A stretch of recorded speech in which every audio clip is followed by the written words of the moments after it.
Welcome back to the best of Rslash. Today we're taking a look at r/LetsNotMeet, where OP is house sitting with an uninvited guest. This story has been posted by London. Hi, I'm a 24-year-old lad living in the UK. I work as a pharmacist at a hospital, and I usually do night shifts. My workplace is just a few slots away from home, so I just walk every night. A few months ago, while I was on my way to work, around midnight, a car stopped in front of me and rolled down his window. The guy inside was wearing a scrub suit, so I'm assuming he is a nurse, and has dark hair, chubby, and is probably around my age. "Hey, where are you heading?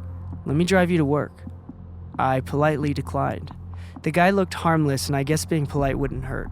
He looked pretty normal, but there's something in his eyes that unsettles me. He didn't go away after that and kept on insisting to drive me to work. That's when I snapped and told him that I was waiting for my boyfriend, which isn't true because my boyfriend is in the US, miles away from me. He seemed to believe in it and just drove away. Days had passed when I got a chat request. I tried to check the profile and saw that it was the creepy lad offering to ride me to work.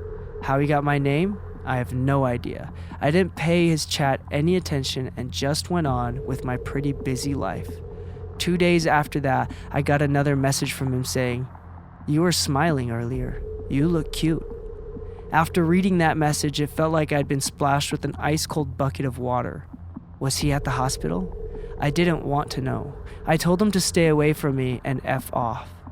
Days had passed, and I had almost forgotten about this guy when I saw him standing in the hallway looking at me while I was exiting the room doing rounds. He tried to approach me, but I beelined my way to the other hallway and went back to the pharmacy.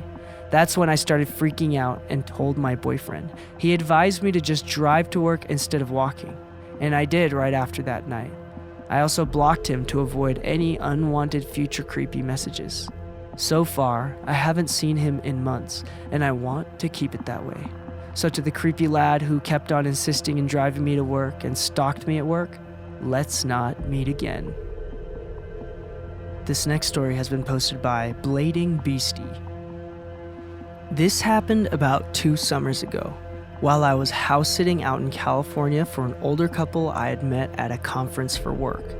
It had seemed like a dream scenario. The couple wanted to vacation in Hawaii for 2 weeks, but didn't want to board their cats, and I had been chatting with them about wanting to visit California again, where they happened to live, because I had loved it the first time I went, and we figured that it would be mutually beneficial if I came out and house sat for them.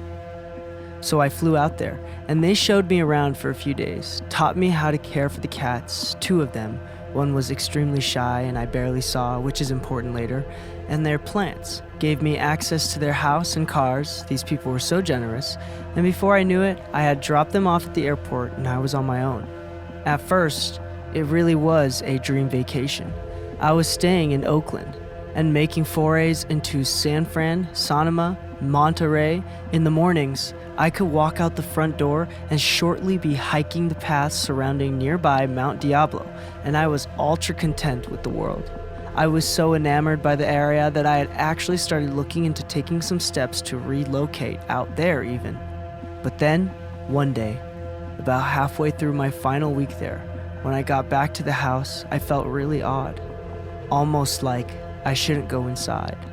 I shook it off and went inside anyway, because it was getting late and I needed to put out dinner for the cats. Once I was inside, I forced myself to ignore how off I felt, and I made some food for myself, went to bed, and was shocked to find the shy cat hiding under my bed and crying. This was the first time I'd ever seen her up close. The entire time I had been there up to that point, she never left my host's bedroom, unless she didn't realize I was around. Again, I ignored feeling weird and just assumed she had decided I was okay and went to bed. I did start locking my bedroom door that night though. I also remember that about halfway through that night, I thought I heard someone walking around in the gravel outside my window. But after listening for a bit, I didn't hear anything else and went back to sleep. The day after, in the morning, I still felt a little odd, but kept up with my plans for the day. I drove out to a little music festival in Sonoma and went clothes shopping and had an overall great day. But when I got back to the house though, I felt the front door locked in a way I hadn't left it. Basically, my hosts never locked the deadbolt, only the lower second lock, and that's the only lock my key worked on. So I never messed with the deadbolt, but it was definitely locked. So I had to call my hosts and find the hide-a-key, which, to their credit safety-wise, was buried like a whole foot underneath a bush outside and had definitely not been unearthed for a long time. So I used that, went inside, and kept the key with me just in case it happened again. And it did, but with a different door. This time I'd stepped out into the garage to get a drink, and when I turned around to go back into the house, the door was shut and locked. I could use my normal key on that door, but I was still pretty bewildered. My own cats are whack, so I think in my mind I was trying to come up with a way the cats could be locking me out of the house, but I was coming up empty.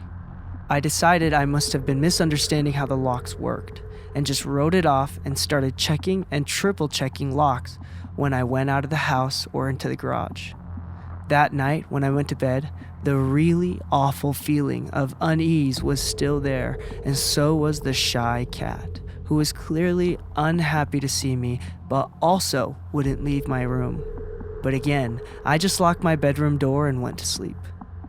The next morning, I feel awful, nausea, body ache. I had no desire to leave the house, so I decided to stay in and Netflix for a day.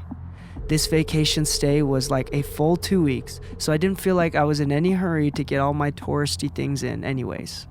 But as the day went on, I started to feel that feeling of wrongness again, and it morphed into feeling incredibly watched. Around mid-afternoon, it got to the point that I was so uneasy that even feeling awful, I decided to get out of the house for a bit to shake it off. I was getting a bit low on food, so I went to the grocery store and bought a couple food items that I didn't think would hurt my stomach. And as I started to leave the checkout, the cashier said the generic, "Have a great evening." And I just instantly started crying, shocking myself and the poor cashier, because I just had this intrusive thought that said, "You might be the last person to ever say that to me." When I got to my car, I was still crying, and my entire body was telling me not to drive back to the house. I couldn't not, though, because I didn't want to neglect the cats. So I drove back, parked in the driveway, and convinced myself, after about half an hour, to just go open the front door. Once I did that, I thought I would get over it and be able to go in and at least feed the cats, and then maybe I'd go to a hotel room after. But my body physically would not let me inside. It was like I was stuck in the entryway. I then made a deal with myself. I would yell into the house saying I had already called the police and that they were on their way. In panic logic, I figured that would make anyone in the house leave. So I faced the inside of the house, looking down the hallway towards the bedrooms, and I did just that. The second I had finished saying, "They're almost here, so if you want to avoid being arrested, you need to leave now," the light in my host's room turned on and I heard some banging. I immediately hightailed it back to the car, called the police for real, and proceeded to have a mental breakdown while talking to the dispatcher. Once they got there, they checked the house and didn't find anyone. But the double doors in my host's bedroom were left wide open. I'm so glad the cats didn't get out. And there's a pile of food wrappers in the corner behind the blinds, so they said it looked like someone had been there. What makes it so scary to me is that nothing was taken, and that based on the shape of the house, that would have been the perfect vantage point to see me in the living room as I stayed home sick. To explain this, the house was in an L shape, and from the windows into the garden that were my host's bedroom, you could see into the living room windows. Also, the minute the police were gone, they said they couldn't prove anyone was there. There were no signs of forced entry, and we couldn't get a hold of my hosts immediately to verify if anything had been taken, etc. Which, once they were back, they verified that nothing had been taken, so the police said that they'd patrol a bit, but nothing else. The shy cat was right back into my host's bedroom, and I didn't see her again until I left to go back home. So basically, I think the intruder had been there at least 2 days, forcing her to choose between two strangers and leading her to choose the one that was a little less strange, me. It messed me up pretty bad, especially because they didn't catch the person and didn't seem to have any desire to look. I still had to stay in the house for the next 3 days. Nothing else odd happened, and I didn't feel anything off the rest of the time I was there, but the damage was done. I've never felt completely safe in a home without doing a complete search before bed since. But I am extremely glad my gut spoke up. I guess I'd rather have some residual anxiety than be dead. So whoever was in my host's house watching me, let's please never meet.